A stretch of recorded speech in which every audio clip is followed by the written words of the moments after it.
గౌరవం ఉంటుంది. మొత్తం దేశంలో ఒక రకమైనటువంటి సంస్కృతి ఉంటే తెలంగాణ రాష్ట్రంలో ప్రత్యేకించి బీసీ బిడ్డల ఇళ్లలో మరీ ముఖ్యంగా ఆడబిడ్డలకు కాళ్ళు మొక్కి ఏదన్నా శుభకార్యం ఉంటే తండ్రులు అన్నదమ్ములు బయటకు వెళ్ళేటటువంటి సంస్కృతి ఉంటుంది.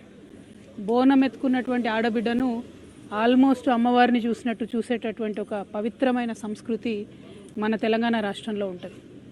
ఇప్పుడిప్పుడే తెలంగాణలో భారతదేశం మొత్తంలో మహిళలు రాజకీయంలో ముందడుగేస్తూ సమస్యలపైన మాట్లాడుతున్నటువంటి సందర్భాన్ని మనం గమనిస్తున్నాం.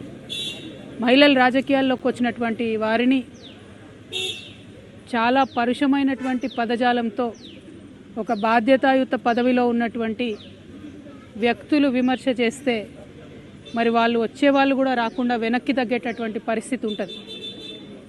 నా ఒక్కదాన్ని ఈరోజు ఎమ్మెల్సీ నవీన్ గారు, చింతపండు నవీన్ అలియాస్ తీన్మార్ మల్లన్న గారు ఎంత దారుణంగా మాట్లాడినరో తెలంగాణ ప్రజలందరూ చూసిండ్రు. అసలు మేము ఆడబిడ్డలు అట్లాంటి మాటలు కనీసం మా నోటితో కూడా ఉచ్చరించేటటువంటి పరిస్థితి కూడా ఉండదు. సిగ్గనిపిస్తుంది, నిజంగా బాధ అనిపిస్తుంది. ఎందుకు రావద్దా ఆడపిల్లలు బయటికి రావద్దా? రాజకీయాల్లో ఉండొద్దా? చెయ్యొద్దా రాజకీయం? ఏం మాటలు ఇవి? అంశం మీద మాట్లాడాలనుకుంటే, ఇష్యూ మీద మాట్లాడాలనుకుంటే ఇష్యూ బేస్డ్ మీద మాట్లాడండి. దాదాపు 1.5 year నుండి తెలంగాణ జాగృతి నుండి బీసీ అంశాల్లో మేము అగ్రభాగాన నిలబడి పోరాటం చేస్తున్నాం. నేను ఏ ఒక్కనాడు కూడా తీన్మార్ మల్లన్న గారిని ఒక్క మాట కూడా అనలేదు. నేను అసలు ఆయన నన్ను ఎందుకు అన్నాడో కూడా నాకు తెలియదు. నన్ను అనాల్సిన సందర్భం ఏందో కూడా నాకు తెలియదు. సరే, ఆయనకి ఏం కోపం ఉందో లేకపోతే ఎవరన్నా ప్రేరేపించిండ్రో ఎందుకన్నారో నాకు తెలియదు. తీన్మార్ మల్లన్న గారిని మాత్రం నేను ఒకటి రిక్వెస్ట్ చేస్తూ ఉన్నా. మీరు బీసీ బిడ్డ కాబట్టి ఏది పడితే అది మాట్లాడితే చెల్లిపోతుందంటే కరెక్ట్ కాదు. గుర్తుపెట్టుకోండి మల్లన్న గారు, తెలంగాణ ప్రజలు ఎక్కువ కాలం పరుష పదజాలాన్ని సహించరు. మీరు ఎటు పడితే అటు మాట్లాడితే చూసుకుంటే ఎవరు ఊరుకోరు. మీరు మాట్లాడిన దానికి డెఫినెట్గా ఆవేశం వచ్చి మా కార్యకర్తలు, మా నాయకులు ప్రజాస్వామ్యబద్ధంగా ప్రొటెస్ట్ చేయడానికి వచ్చిర్రు. అయితే మీరు కాల్పులు జరుపుతారా? సామాన్య ప్రజల మీద కాల్పులు జరిపేంత అంత క్రూరత్వం ఎందుకు? ఏంది ఇది? ఏం వైఖరి ఇది? ఏం వైపరీత్యం ఇది? ఎందుకోసం చేస్తున్నారు ఇట్లా మీరు? అంటే ఒక ఆడబిడ్డను ఎంత మాట పడితే అంత మాట అనేసి ఇది తెలంగాణ పదజాలం గిట్లనే ఉంటుంది గట్లనే ఉంటుంది అని అంటే ఇది మీ టీవీ కాదు, మీరు మేకప్ వేసుకొని వేసే డ్రామా కాదు. ఇది రాజకీయము, ఇది ప్రజాస్వామ్యము. ఇందులో అనేక మంది ప్రజల యొక్క జీవితాలు ముడిపడి ఉన్నాయి. అరే, తెలంగాణ జాగృతి ఎన్నో కార్యక్రమాలు చేసింది. అందులో బీసీ ఉద్యమం ఒక భాగం మాత్రమే. ఇంకా చాలా కార్యక్రమాలు చేస్తాం, ఇంకా బలంగా పోరాటం చేస్తాం. ఎందుకోసం మీకు ఇంత దుగ్ధ? ఎందుకోసం?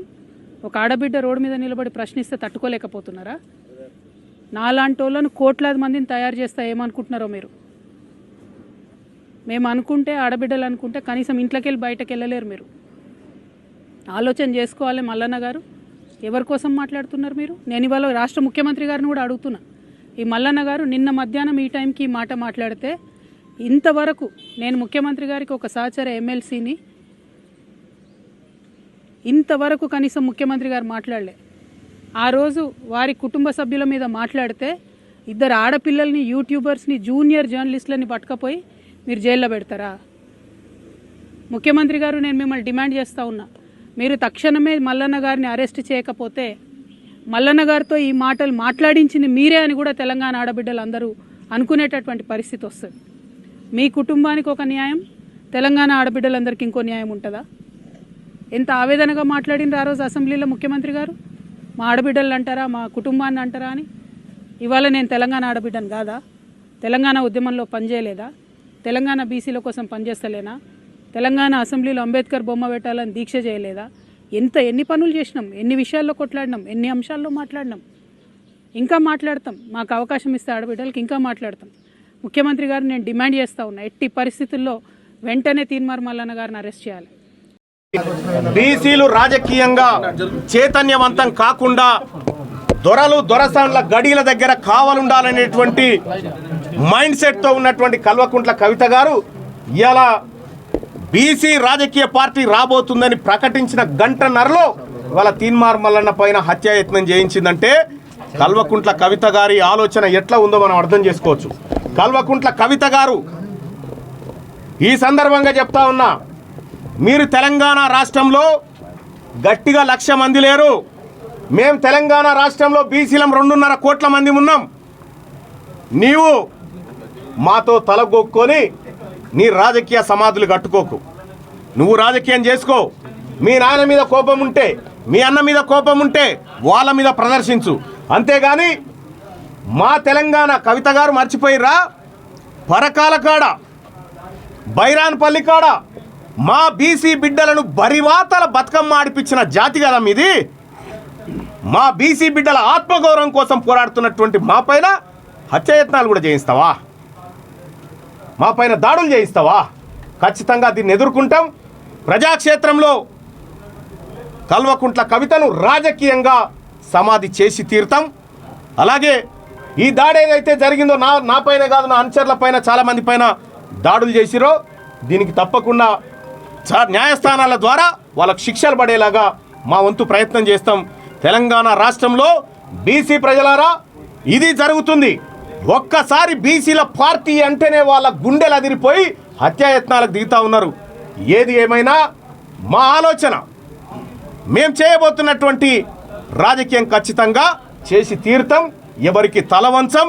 మీ పిట్ట బెదిరింపులకు, హత్యాయత్నాలకు తీన్మార్ మల్లన్న ప్రాణాలను లెక్క చేయకుండానే ఆల్రెడీ దిగిండు. ప్రాణభయం ఉంటే మీకుంటుంది, మాకు లేదు. నేను నా బీసీ ప్రజల కోసం ఎంతవరకైనా సిద్ధంగా ఉన్నా. వాళ్ళను రాజకీయంగా ముందుకు తీసుకుపోవడమే మా లక్ష్యం. దాదాపు ఇక్కడ మా సిబ్బందికి 15 మంది దాకా దెబ్బలు తాకినాయి. వచ్చినటువంటి విజిటర్స్ ఎవరైతే ఉన్నారో పాపం ముసలోళ్ళు, వాళ్ళ మీద దాడి చేసినారు. వాళ్ళకు కూడా 10 మంది దాకా గాయాలు జరిగినాయి. ఇది చాలా అన్యాయం, దుర్మార్గం. ఇంకా ఆమె డీజీపీ దగ్గరికి వెళ్తే నేను ఏం చేయాలి? ఇప్పుడు ఆమె ఏది తెలంగాణలో సామెత ఉంటుందిగా, మొగని కొట్టి మొగసాలకు ఎక్కినట్టుగా. రక్తపాతం ఏమో నా ఆఫీసులా? దేనికోసం డీజీపీ ఆఫీస్కు? దేనికోసం డీజీపీ ఆఫీస్కు మీడియాని అడుగుతా ఉన్నా నేను.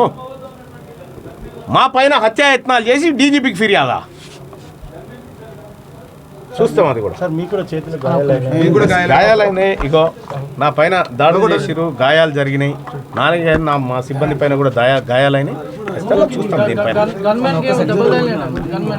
గన్మెన్ మా శ్రీను కూడా మొత్తం